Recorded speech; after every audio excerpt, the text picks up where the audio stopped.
সম্মানিত উপস্থিতি, মানববন্ধনে উপস্থিত তাওহীদি জনতা, কওমি উলামায়ে কেরাম, ছাত্র সমাজ, সাংবাদিকবৃন্দ ও প্রশাসনিক বিভিন্ন দায়িত্বশীল, বাস্তবিক পক্ষে এই সময়টা আমাদের জন্য অত্যন্ত কষ্টকর একটা ব্যাপার। যে সময়ে একজন আলেম হিসেবে হাদিসের দর্শে আমাদের বসে থাকার কথা, যে সময়টার ভিতরে আমরা বিভিন্ন ধরনের দ্বীনি কাজের সাথে সম্পৃক্ত থাকার কথা, ঠিক এই সময়টার ভিতরেই আজ আমাদের রাজপথে এসে দাঁড়াতে হচ্ছে। এই দেশ আজ কোন পর্যায়ে আছে আমরা সবাই কম বেশি জানি যে আজ এই দেশের মানুষ ভালো নেই। স্বাধীনতার 53 বছর পরে আজ আমাদের রক্ত ঝরতেছে। আজ প্রশাসনের মাধ্যমে একের পর এক লাশের গুলি আমাদের কাছে আসতেছে, লাশ আমাদের কাছে আসতেছে। এটা কখনো মেনে নেওয়ার মতো নয়। আমরা দেখতেছি যে ফেসবুক সহ বিভিন্ন জায়গায় এসেছে যে এক বুদ্ধিজীবী গুরুস্থানে ৬৬ জন মানুষের লাশ এক কবর থেকে বের করা হচ্ছে।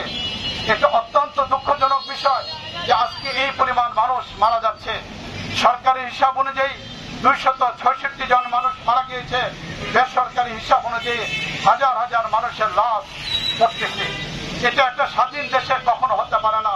একটা স্বাধীন দেশে কখনো এটিকে মেনে নেওয়া যেতে পারে না। যার কারণে আজ আমরা রাজপথে এসেছি, আমরা আমাদের হাদিসের দর্শের থেকে রাজপথে এসে দাঁড়িয়েছি।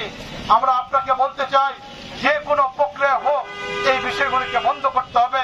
ছাত্রদের নৈতিক দাবিগুলিকে মেনে নিতে হবে, ন্যায্য দাবিগুলিকে মেনে নিতে হবে। এর পাশাপাশি আমরা বলতে চাই যেন আমার বাংলাদেশ 53 বছর পরে নতুন করে যে সমস্যার সম্মুখীন হয়েছে এটার যেন আর সম্মুখীন না হয়। আজ এই দেশের প্রত্যেকটা নাগরিকের দায়িত্ব এসেছে পুরো দেশটাকে আবার নতুন করে সাজানোর জন্য। আজ দেশ মেরামত করতে হবে। এই 53 বছরে যে জায়গায় দুর্নীতি হয়েছে, আমরা দেখতে পাই একজন গাড়ির ড্রাইভার সে কোটি কোটি টাকা এরকম কামাই করে ফেলছে। প্রধানমন্ত্রীর একজন দারোয়ান সে 400 কোটি টাকার মালিক হয়ে যেতেছে। এটা একটা দেশের জন্য কখনো কল্যাণকর হতে পারে না। 50 বছর পরে একটা দেশ দৌলিয়া হয়ে যাবে একটা বস্তু কিনতে গিয়ে যেখানে যারা মূল্য দিতে হয়, এটা কখনো মেনে নেওয়া যেতে পারে না। এজন্য আমরা পরিষ্কার ভাবে বলতে চাই, এই ধরনের সবকিছু থেকে আমাদের দেশকে মুক্ত করতে হবে। আর মুক্তির যে সংগ্রাম আজ শুরু হয়েছে, এটা শুধু একক কোনো ব্যক্তিদের সংগ্রাম নয়, এটা কোনো ছাত্রদের দাবি নয়, এটা দেশের 16 কোটি 17 কোটি মানুষের প্রাণের দাবি। 1971-এ যে যুদ্ধ হয়েছিল, বৈষম্য বিরোধীকে দূর করার জন্য যুদ্ধ হয়েছিল, আজ পুরো দেশ বৈষম্যে ছাই গিয়েছে। তাই এই প্রশাসনিক ব্যবস্থাকে ভেঙে দিতে হবে।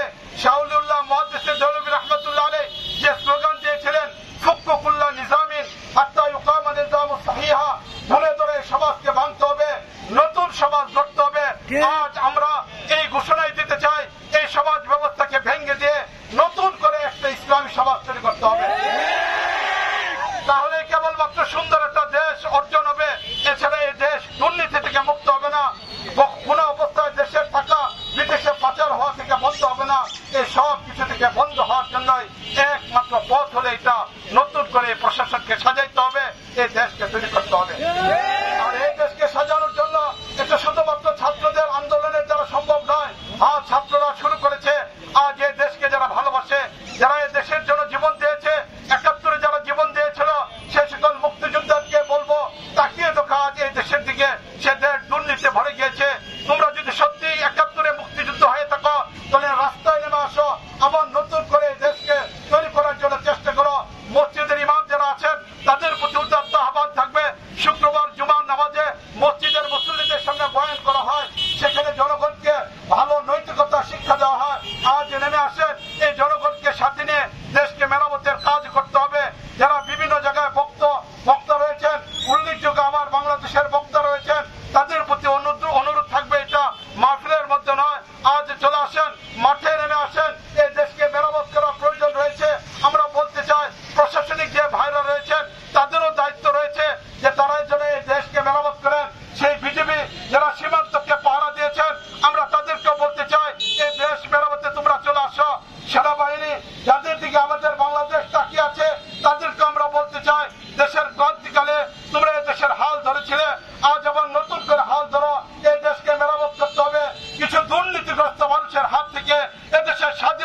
নতুন করে কাজ করতে হবে।